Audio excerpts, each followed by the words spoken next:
Muy bien, ¿cuál es el tipo de hipertensión portal en el síndrome de Budd-Chiari? Budd-Chiari es la trombosis de las suprahepáticas. Entonces, la hipertensión portal se llama poshepática, ¿no? Porque está encima del hígado. Ya está. ¿Cuál de las siguientes es causa de hipertensión portal postsinusoidal? Se dan cuenta, tienen que acordarse la clasificación, ¿no? Por eso lo hemos visto en teoría. La postsinusoidal, enfermedad veno-oclusiva. Enfermedad veno-oclusiva, ¿no? Ya está. Enfermedad Wilson, que es depósito de cobre, es causa también de cirrosis, ¿no? ¿Cómo se llama en el globo ocular, en la córnea? Genera un dato clínico el anillo de Kaiser y Fleischer, ¿no? Es un daño a nivel de la córnea en la enfermedad de Wilson por depósito de cobre, ¿ya? Es una causa de cirrosis también, ¿no? Igual que la hemocromatosis también, ¿no? Cuando se deposita hierro, hemocromatosis. Ya está. ¿Cuál es el patógeno que más frecuentemente causa peritonitis bacteriana espontánea? Lo hemos dicho. Bacilo gram negativo. Este destaca en todo intestinal, ¿no? Colangitis, apendicitis, diverticulitis, peritonitis primaria en el paciente cirrótico. Pero les había mencionado, la próxima semana vamos a hacer nefro. En síndrome nefrótico, en diálisis peritoneal, el que destaca como causante de peritonitis bacteriana espontánea es neumococo. Neumococo es en síndrome nefrótico. En cirróticos es Escherichia coli, ¿no? Ya está. Varón de 60 años, antecedente de alcoholismo y hemorragia digestiva alta. Viene por fiebre, distensión, matidez, esto lo hemos visto. Si viene un paciente con fiebre y dolor abdominal, descompresión, matidez desplazable, quiere decir que el líquido se ha contaminado. Entonces, una peritonitis bacteriana espontánea.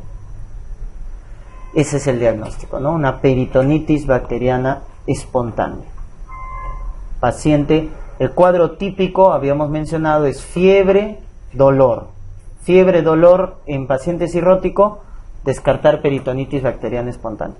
Pero lo más frecuente es el cuadro atípico, que el paciente se descompense, que haga falla renal, que haga encefalopatía, ¿no? Daño encefalopatía por acúmulo de tóxicos o inestabilidad hemodinámica, ¿no? Si bien cirrótico hace falla renal, encefalopatía o hipotensión y presión arterial media menos de 60, debemos descartar peritonitis bacteriana espontánea. ¿Cómo confirmamos el diagnóstico? Paracentesis diagnóstica. Paracentesis diagnóstica. Muy bien, cirrótico, descompensado, ascitis, presenta dolor difuso y fiebre. Se sospecha peritonitis. ¿Qué vamos a encontrar en el líquido en el análisis del líquido ascítico? Leucocitos más de 500 a predominio de polimorfo nuclear. Más de 500 a predominio de polimorfo. Si encuentro más de 500 a predominio de linfocitos y es exudado, gradiente de albúmina menos de 1.1, eso nos dice que es exudado. Exudado con leucocitos más de 500 a predominio de linfocitos. ¿Cuáles son los dos diagnósticos? TB y neoplasias. TB y neoplasias. Exudado, más de 500, predominio. En TB el líquido es, ¿no es cierto?, opaco, y en neoplasia hemorrágico. Ese es el dato. Generalmente cuando los líquidos se acumulan en cavidad peritoneal o en cavidad pericárdica o en cavidad pleural y la etiología es cáncer, es hemorrágico, ¿no? Generalmente. Cuando el líquido es hemorrágico, líquido hemorrágico a nivel de la cavidad pericárdica, hay que descartar, pues, ¿no? Metástasis o el mesoteloma propiamente, en el caso de pleura, ¿no? Pues generalmente cuando los líquidos son hemorrágicos, neoplasia, ¿no? Por el contrario, si es trasudado, el gradiente es más de 1.1. Recuerden, en trasudado el gradiente de albúmina es más de 1.1. Si nos dicen leucocitos menos de 500, quiere decir que no hay infección, se trata de una ascitis en pacientes cirróticos, que es lo más frecuente.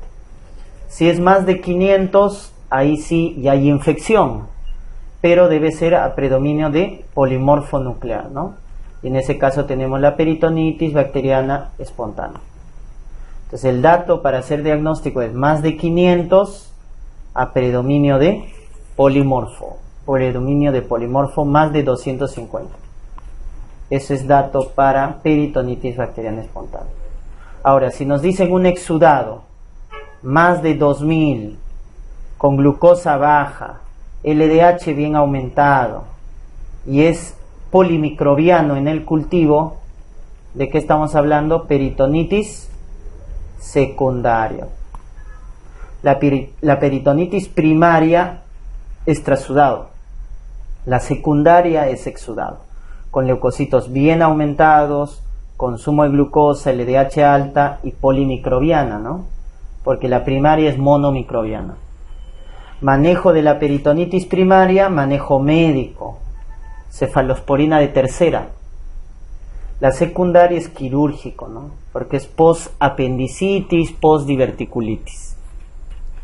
Muy bien. Pregunta 45. El diagnóstico precoz de encefalopatía se realiza mediante clínico, pues, estadio del sensorio, ¿no? Estado del sensorio. Hemos visto grado 1, grado 2, 3, 4. ¿Ya? 1 eufórico, 2 letárgico, 3 somnoliento, estuporoso, 4 coma. El signo de la oleada, matidez desplazable, signo de la oleada es ascitis. Ascitis. Ya está. Derrame pleural es egofonía, ¿no? Derrame pleural, egofonía. ¿Cómo se llama el signo clínico?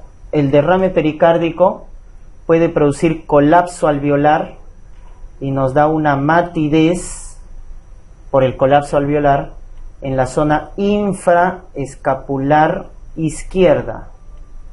Eso se llama el signo de Ewart, no se olviden, signo de Ewart. El derrame pericárdico colapsa los alvéolos y da una zona de matidez en la zona infraescapular izquierda, el signo Ewart. Es un dato semiológico para derrame pericárdico. Ya está, paciente de 58 años, crónicamente enfermo, sin antecedente de transfusiones ni alcoholismo, con ictericia, circulación colateral periumbilical, edema, ascitis. Pensando en cirrosis hepática, ¿qué pruebas usted solicitaría para determinar la etiología? Pues tiene 58 años, ¿no? Pensando en un paciente que tiene sin antecedente de transfusión ni alcoholismo, pero viene por estigmas hepáticos, ¿no? Ictericia, circulación colateral, edema, ascitis. Hay que solicitar para la etiología, nos dicen, ¿no? Si no es alcohol, la segunda causa viral. Entonces, serología, ¿no? Para hepatitis B y para hepatitis C, que son los más frecuentes crónicos. El más frecuente, el C, porque tiene más riesgo relativo para cronificar, el C, ¿no? 80% cronifica. En las pruebas de función hepática, recuérdense, ¿cuál es la primera prueba que se afecta en una falla hepática aguda? El tiempo de protrombina, ¿no? Es el primero en alterarse en la función. ¿Por qué el tiempo de protrombina es lo primero que se altera? El tiempo de protrombina, ¿qué nos evalúa? ¿La vía extrínseca o intrínseca de la coagulación? Extrínseca. ¿Y quién participa en la vía extrínseca? El factor 3 y el factor 7 de la coagulación. Factor 3 y factor 7. ¿Y quién es el que, de los factores de coagulación, el que tiene tiempo de vida media más corto? El factor 7. 4 horas es el tiempo de vida media. Entonces, el hígado es el que se encarga de producir todos los factores de coagulación, excepto el factor 4, porque el factor 4 es calcio. Entonces, todos los demás factores, que son proteínas, los produce el hígado. Entonces, cuando el hígado empieza a fallar, Cuando el hígado empieza a fallar, entonces deja de producir factores de coagulación. Y el primero que se va a afectar es este, el que tiene tiempo de vida media más corto. Es el primero en desaparecer, el factor 7. Por lo tanto, ¿quién se va a alterar? El tiempo de protrombina. Por eso la prolongación del tiempo de protrombina es el marcador de falla hepática precoz, de falla hepática aguda, ¿ya? Y el crónico es la albúmina, ¿no? La hipoalbuminemia. Porque el tiempo de vida media de la albúmina es 20 días. El tiempo de vida media de la albúmina es 20 días. Entonces, esa es la razón por qué el tiempo de protrombina se altera cuando hay falla hepática. Cuando hay falla hepática voy a encontrar un paciente con tiempo de protrombina prolongado por el déficit de coagulación. ¿Y cómo corrijo el tiempo de protrombina? El tiempo de protrombina lo puedo corregir. El factor 7, ¿qué es? 2, 7, 9, 10. ¿Cómo se le llaman esos factores?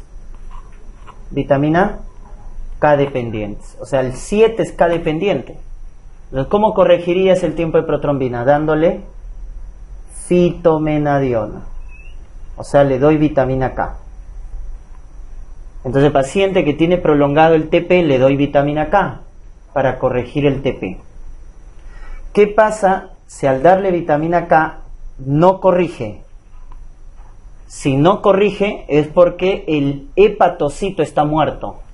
O sea, ¿qué nos está diciendo? Que hay necrosis. En cambio, si le das vitamina K y el TP corrige, si corrige, quiere decir que el hepatocito está bien.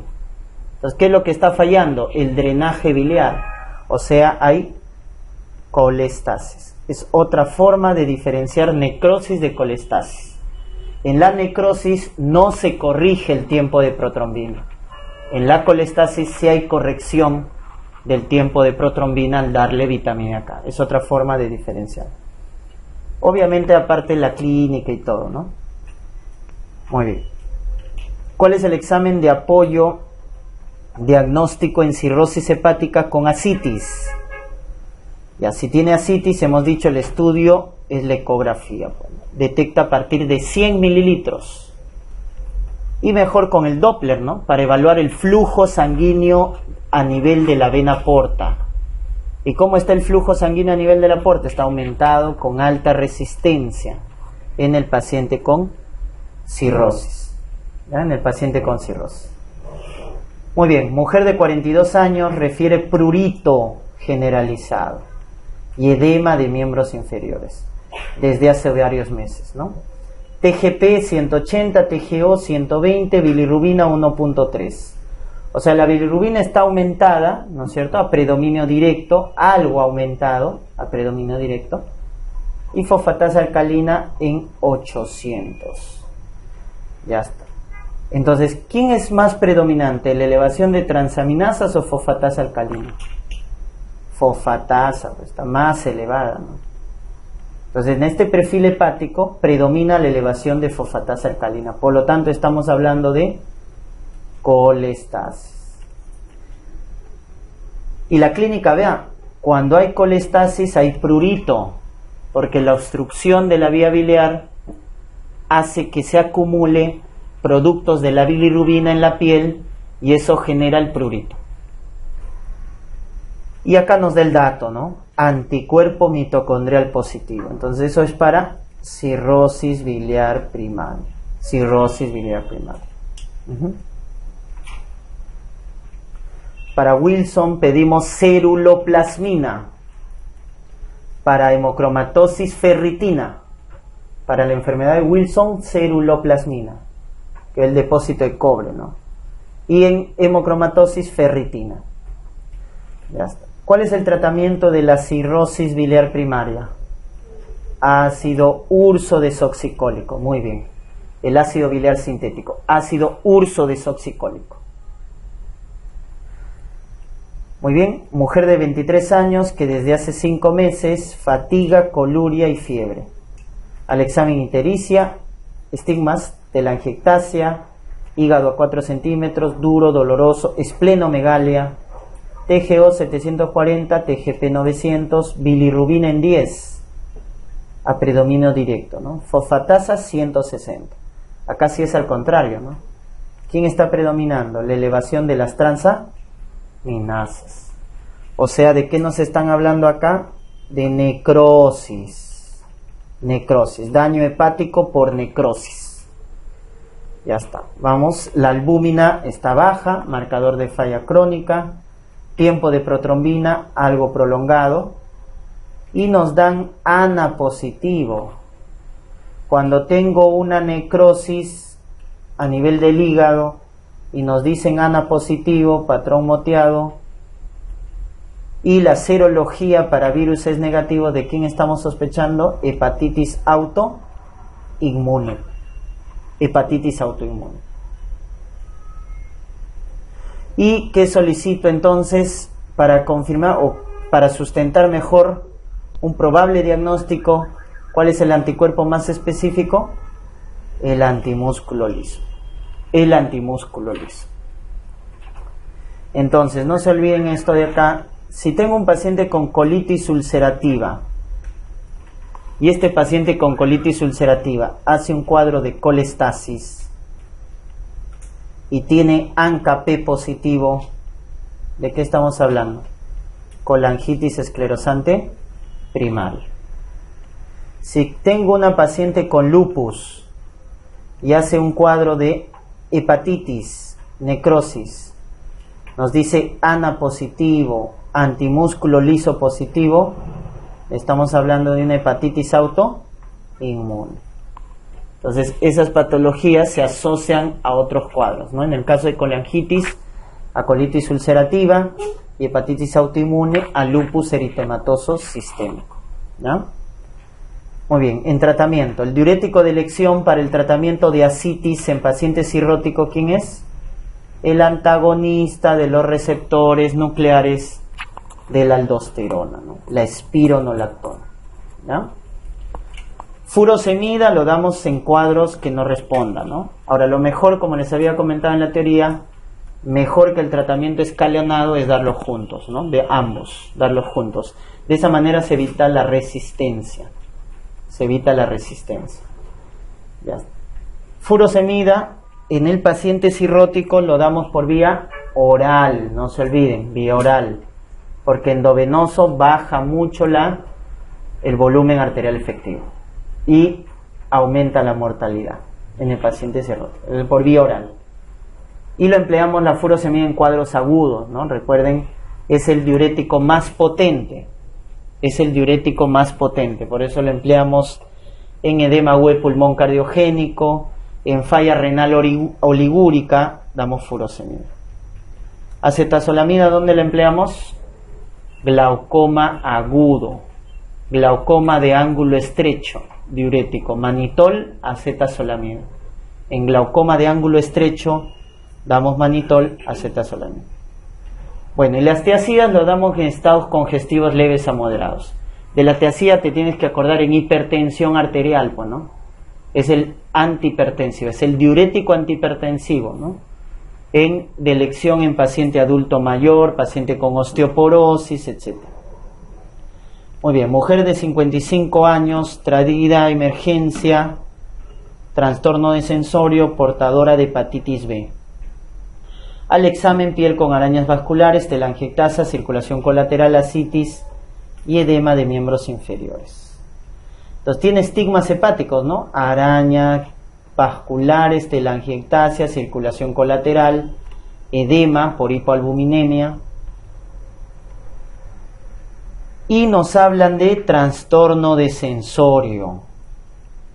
Entonces, si hay estigmas hepáticos, si tiene trastorno de sensorio, el diagnóstico es una encefalopatía metabólica. ¿Y cuál de las siguientes indicaciones perjudicaría al paciente? Darle una dieta hiperproteica, pues, ¿no? ¿Por qué? Porque al darle una dieta hiperproteica voy a aumentar el amoníaco, ¿no? Voy a aumentar el amoníaco. Entonces eso no deberíamos hacer. Al contrario, la dieta debe ser hipoproteica, ¿no? Hipoproteica. Lactulosa, antibióticos, ¿no? Recuerden, Le damos lactulosa, antibióticos. ¿Qué antibiótico? Neomicina, metronidazol. Y también le damos flumacenilo, que es el antagonista de las benzodiazepinas.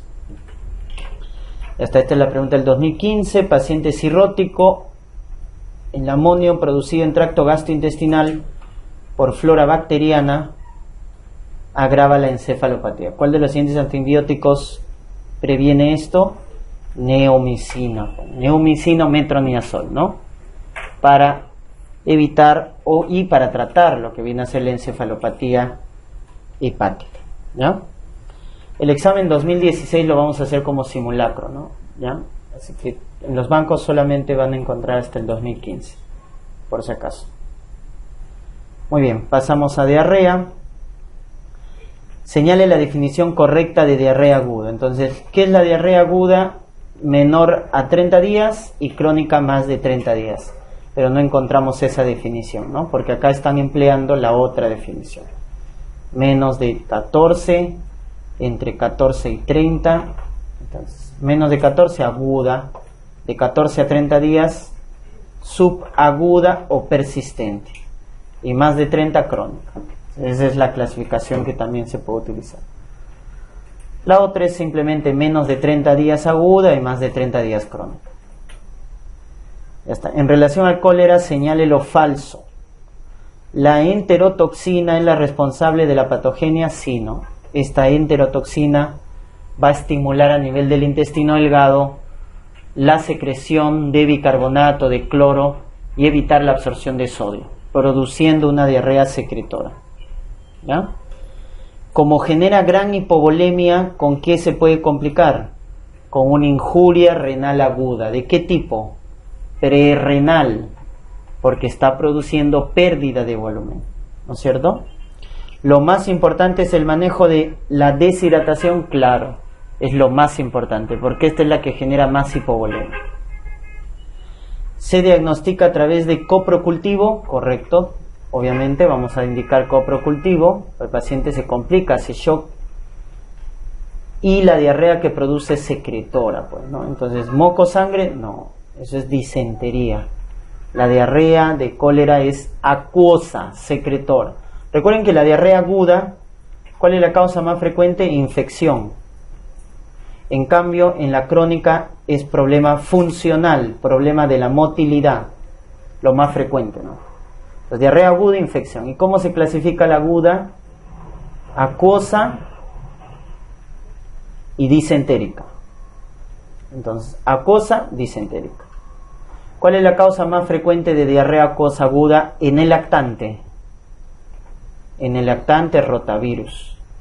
En el adulto, E. coli enterotoxigénica, diarrea del viajero. Y la que mata, cólera, pues. Ahí está, la que mata, ¿no? Pues shock hipovolémico. Una diarrea acuosa severa, con pérdida de electrolitos. Ya está, pero por frecuencia, recuérdense esos dos. Rotavirus en lactante, E. coli enterotoxigénica en el adulto. Y de la disentérica en lactante, ¿cuál es la causa más frecuente? Campylobacter en lactante. Y en adulto, Shigella. En lactante, Campylobacter. Y en adulto, Shigella. La causa más frecuente de disentería de origen bacteriano, ¿ya? Muy bien. Los siguientes agentes patógenos que producen diarrea aguda no inflamatoria por enterotoxinas, excepto. Entonces a la cabeza acá está Vibrio, ¿no? Vibrio produce su enterotoxina. Campylobacter también. Staphylococcus aureus también tiene toxina, ¿no? Clostridium, que produce enterocolitis necrotizante, también. Este parásito es el que no media su producción de diarrea por enterotoxinas, ¿ya? Cryptosporidium. Los demás sí tienen acción mediante toxinas. El germen más frecuente en la diarrea del viajero es este, E. coli enterotoxigénica. E. coli enterotoxigénica. Ya está.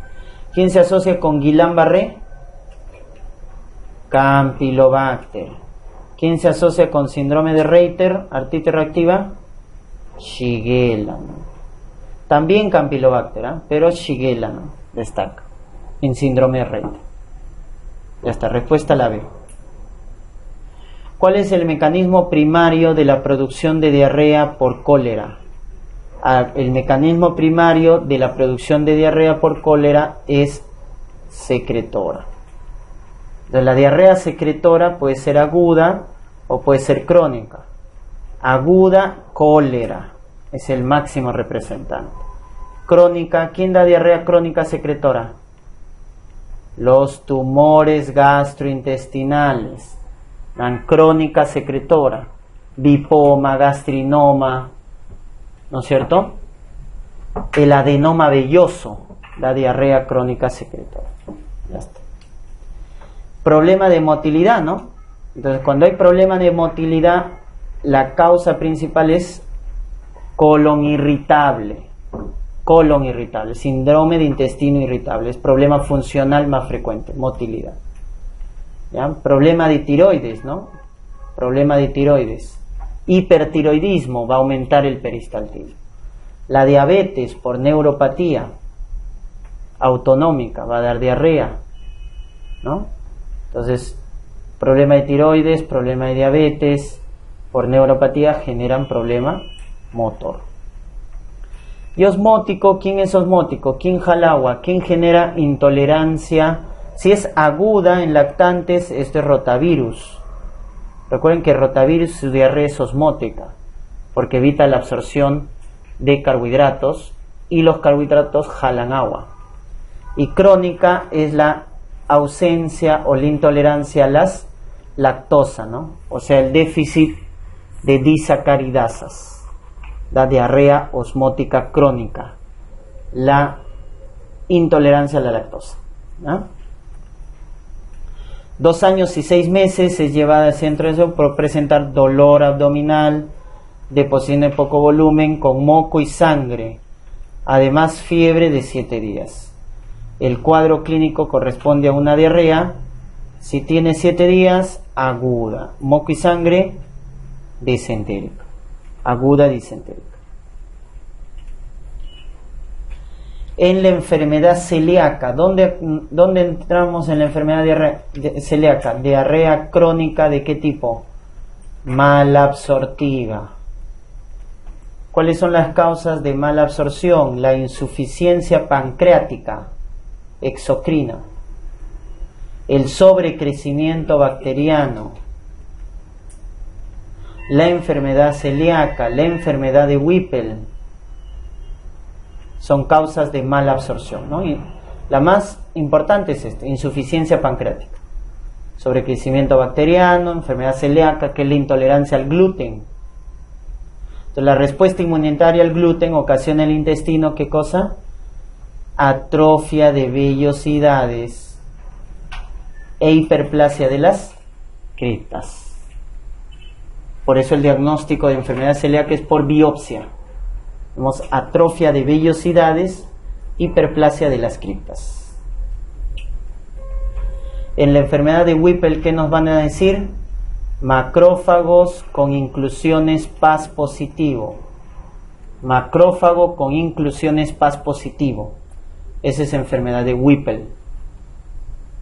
Y para la insuficiencia pancreática exocrina, test de secretina. Es el test más sensible, ¿no? Test de secretina para evaluar la función exocrina del páncreas. Test de secretina. ¿Ah? Muy bien, adolescente de 16 años, diarrea, dolor afebril. Esto ya lo habíamos visto en los pretest, gastroenteritis. ¿No? Gastroenteritis. Porque no hay cuadro sistémico. 37 años, ingresa a emergencia por diarrea acuosa, náuseas, vómitos. Hace aproximadamente 2 horas, ahí está, mariscos. Su acompañante en dicha comida también ingresa por diarrea. Ya está, periodo de incubación corto, ¿no? 2 horas, 4 horas, 6 horas. Rápidamente hace efecto toxina de Staphylococcus aureus. No se olviden, la toxina de Staphylococcus aureus se caracteriza porque su periodo de incubación es corto. Ese es el datito de la toxina de S. aureus. Ya está. Niño de 1 año y 9 meses con diarrea mucosanguinolenta, contacto con ave. Ya está. Disentería, contacto con ave, lactante, Campylobacter, ¿no? Campylobacter, contacto con ave. Entonces ese es el dato.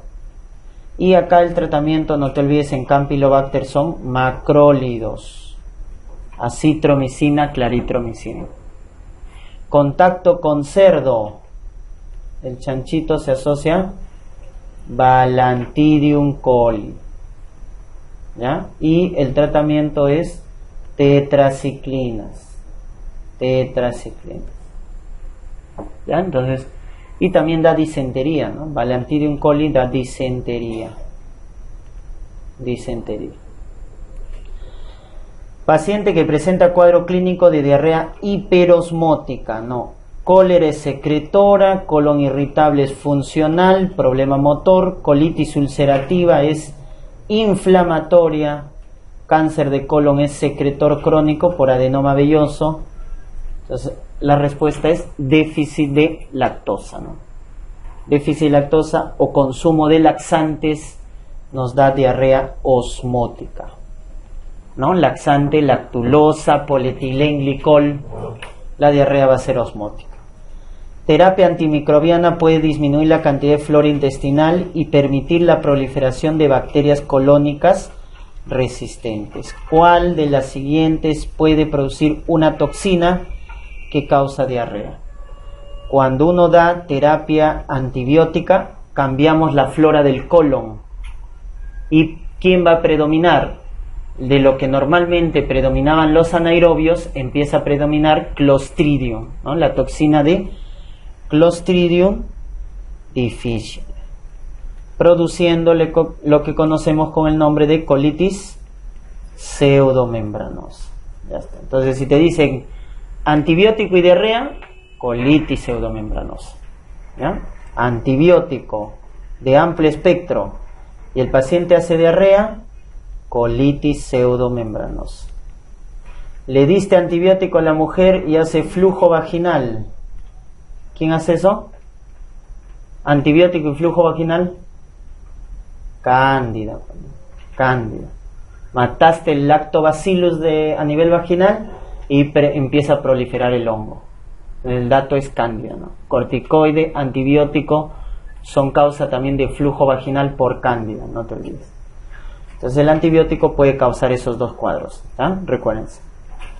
Muy bien. El más asociado, no se olviden, clinda, pero también están las quinolonas y también están los beta-lactámicos de amplio espectro. Esos tres están asociados. Clinda, quinolonas, beta-lactámicos de amplio espectro. Es la llamada diarrea hospitalaria también, se le conoce así. Diarrea hospitalaria.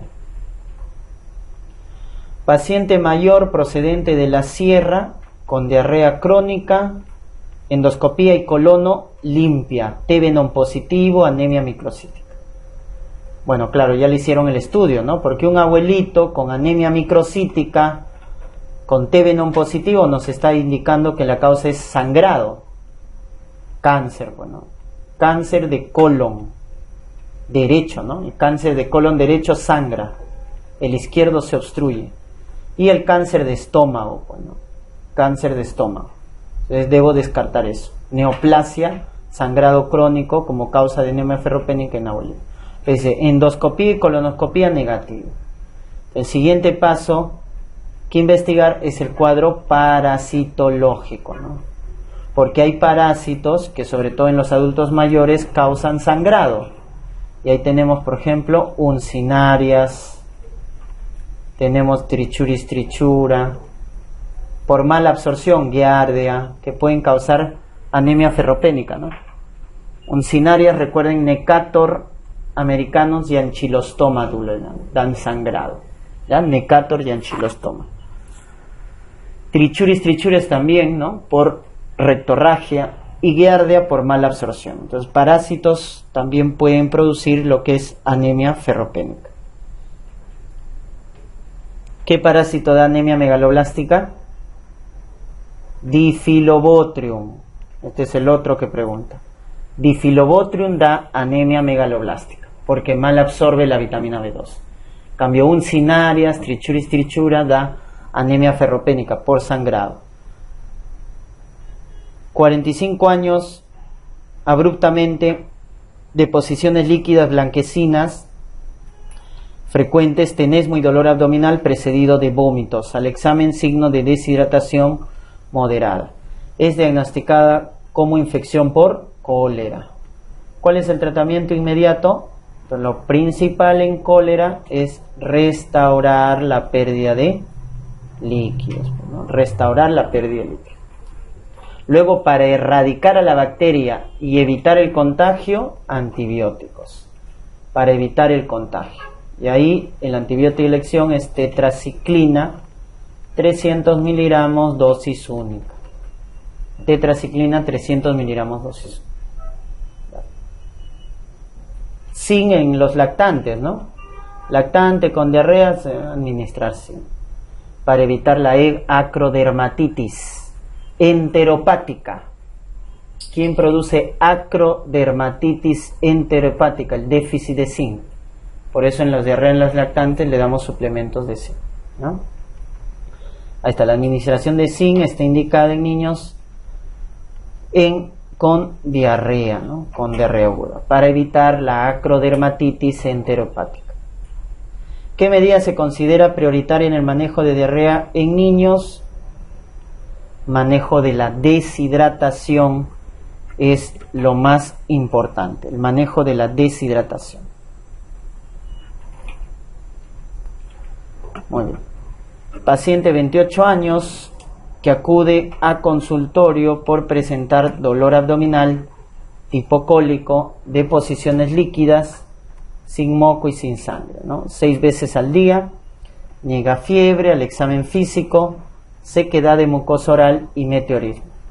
¿Cuál es la conducta terapéutica más apropiada? Entonces igual, ¿no? 28 años, dolor, deposiciones líquidas, 6 veces, 6 cámaras al día, y tiene deshidratación, ¿no? Por eso lo más importante, rehidratación. Como está consciente, rehidratación oral.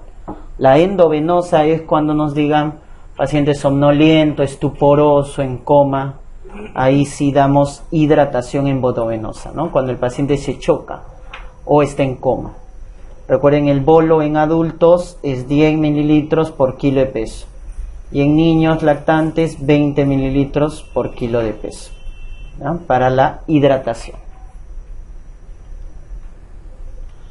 Muy bien, en patología de esófago que nos han preguntado, mujer de 30 años, natural de Arequipa, acude por sensación de llenura y dolor retroesternal con regurgitación de alimentos.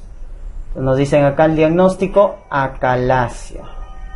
¿Cuál es el neurotransmisor que presenta un déficit en su liberación? El BIP, pues, ¿no? El BIP, el péptido intestinal vasoactivo. Entonces, ¿por qué la acetilcolina y la sustancia P, cómo están en la acalasia? Aumentados. Por eso el esfínter está cerrado. Y los que abren el esfínter, ¿quiénes son los que abren? El BIP, el GIP, el óxido nítrico, los que abren están disminuidos. Es por eso que el esfínter esofágico inferior está hipertónico, porque los que cierran están aumentados y los que abren el esfínter están disminuidos.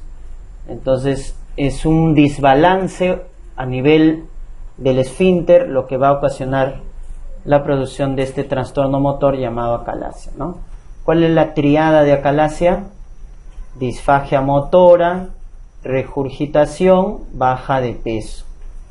Disfagia motora, regurgitación, baja de peso. Eso produce la acalasia. En la acalasia puede presentarse un déficit de receptores, puede presentarse un déficit en la acalasia de receptores de, claro, en este caso, acá está mal la pregunta, ¿no? Creo que debe decir excepto o algo así, ¿no? el que está relacionado es la acetilcolina, pero en este caso está aumentado la liberación, no hay un déficit en sí, ¿no? Porque la acetilcolina cierra el esfínter, ¿no? Ahí voy a ver no sé si había un error, porque no está en relación a la fisiopatología, ¿no? La acetilcolina está aumentado, ¿no? La acalasia es una patología bueno, esto miren, vino en el 2015, un insulto. Este es del extraordinario, creo, sí, me acuerdo que del examen extraordinario que había, ¿no? En octubre. Por eso lo han eliminado. La afección primaria de la motilidad del esófago en la acalasia se debe a la afección primaria de la motilidad en el esófago en la acalasia se debe a justamente un trastorno del esfínter, ¿no? Y de la motilidad del esófago. El esfínter está hipertónico y hay una aperistalsis del cuerpo del esófago. Por eso la imagen, ¿no?, se dilata y termina en punta, porque no se contrae el cuerpo y el esfínter está hipertónico. Es un trastorno del esfínter esofágico inferior, ¿ya? En el espasmo no hay contracciones terciarias que generan dolor, que no son propulsivas. La hernia del hiato que se asocia a reflujo, recuerden, es la hernia tipo 1 por deslizamiento. La tipo 2 paresofágica se asocia con vólvulo gástrico. 1 con reflujo y la 2 con vólvulo gástrico. El reflujo gastroesofágico crónico puede producir, el reflujo crónico lo que nos va a producir es el esófago de Barrett. O cuando tengo un reflujo en paciente mayor de 50 años, reflujo crónico más de 5 años, con síntomas de alarma, ¿no es cierto?, hemorragia, baja de peso, debo solicitar endoscopía. En esos casos solicito endoscopia, no se olvide. Ya está. ¿Y qué es el esófago de Barrett? El esófago de Barrett es un trastorno en el cual un epitelio metaplásico reemplaza el epitelio de la porción distal del esófago. Entonces, ¿quién es el epitelio metaplásico? Cilíndrico, con su apellido, intestinal. Es un epitelio monoestratificado, cilíndrico intestinal, porque tiene células caliciformes, y reemplaza al epitelio poliestratificado escamoso, plano, de la porción distal del esófago, ¿ya? Entonces la respuesta es la D, ¿ya? Muy bien, pregunta 77, varón de 4 años, natural de Arequipa, desde hace 6 meses, y de manera intermitente, presenta dificultad para el pasaje de alimentos. Manifiesta el alimento se me queda atracado en el pecho, he bajado de peso, además dolor al deglutir, antecedente de neumonía, ¿no? Entonces, el diagnóstico más probable es, ya está. Entonces, si se le queda atracado en el pecho, es baja, pues, ¿no? Es una disfagia esofágica de la parte baja. Zenker no puede ser, Zenker es una disfagia orofaringia. Ya está. El anillo esofágico de Chatsky es una causa de disfagia mecánica intermitente, pero que difícilmente va a dar esta complicación, ¿no?, de aspiración. O sea, la neumonía acá lo que nos está indicando es que el paciente está regurgitando y se aspira. Difícilmente genera. La clínica cardinal del espasmo difuso del esófago es dolor torácico. Dolor torácico. Acá en el paciente lo que está predominando es la disfagia, ¿no?, asociada a baja de peso, asociada a regurgitación. ¿Quién da disfagia, regurgitación y baja de peso? Acalasia. Pero la esofágica, obviamente. Procedente de Arequipa, debo descartar una acalasia secundaria. Chagas. Procedente de Arequipa. Debo descartar. Entonces solicito, debo descartar la enfermedad de Chagas o el otro diagnóstico diferencial que les había mencionado como causa de acalasia secundaria es el adenocarcinoma de Cardias. También. ¿Ya? Entonces, siempre que diagnostico acalasia y el paciente o tiene el factor epidemiológico, enfermedad de Chagas, o si tiene factores de riesgo para cáncer, debo hacer endoscopía para descartar cuadro de adenocarcinoma de Calles, ¿no? Si es mayor de 50 años, obeso, etcétera, hay que descartar cáncer. 40 años refiere desde hace 3 años dolor retroesternal y pirosis. Ya está, el diagnóstico más probable es pirosis, dolor, tercera, cuarta década de la vida, reflujo gastroesofágico, ¿no? Típico reflujo gastroesofágico. Uno de los siguientes procedimientos no está indicado en el manejo de la emergencia de esofagitis cáustica. Ya está, la ingestión de cáusticos, habíamos dicho, ácidos y bases. Entonces, el que genera más lesión son las bases, porque las bases, al generar necrosis licuefactiva, tienen más riesgo de perforación. En cambio, los ácidos generan necrosis coagulativa, pero generan más riesgo de estenosis, Y ambos, no se olviden, es factor de riesgo para cáncer de esófago. Por eso las comidas muy calientes por periodos prolongados nos pueden dar cáncer de esófago. Es un factor de riesgo la ingestión de cáusticos. A la larga pueden producir cáncer de esófago. Muy bien, en la parte de intoxicación nos indican quién no está. Radiografía sí, para ver si hay perforación, ¿no? Neumomediastino. Endoscopía también tengo que realizar para determinar el daño. Manejo del dolor, buena hidratación. Lo que no está es dar contraste, pues, ¿no? Contraste en este caso no se aplica, ¿ya? Radiografía de esófago varitado, ¿ya? Varón de 63 años presenta regurgitación y pirosis que aumenta con la ingesta de alimentos, y en decúbito dorsal, ¿no? O sea, se echa y aumenta más la pirosis. ¿Cuál es el método para confirmar? Ya lo hemos dicho, reflujo ácido, la pHimetría, reflujo alcalino, la impedanciometría, y para ver las complicaciones, endoscopía. Y los problemas motores, manometría.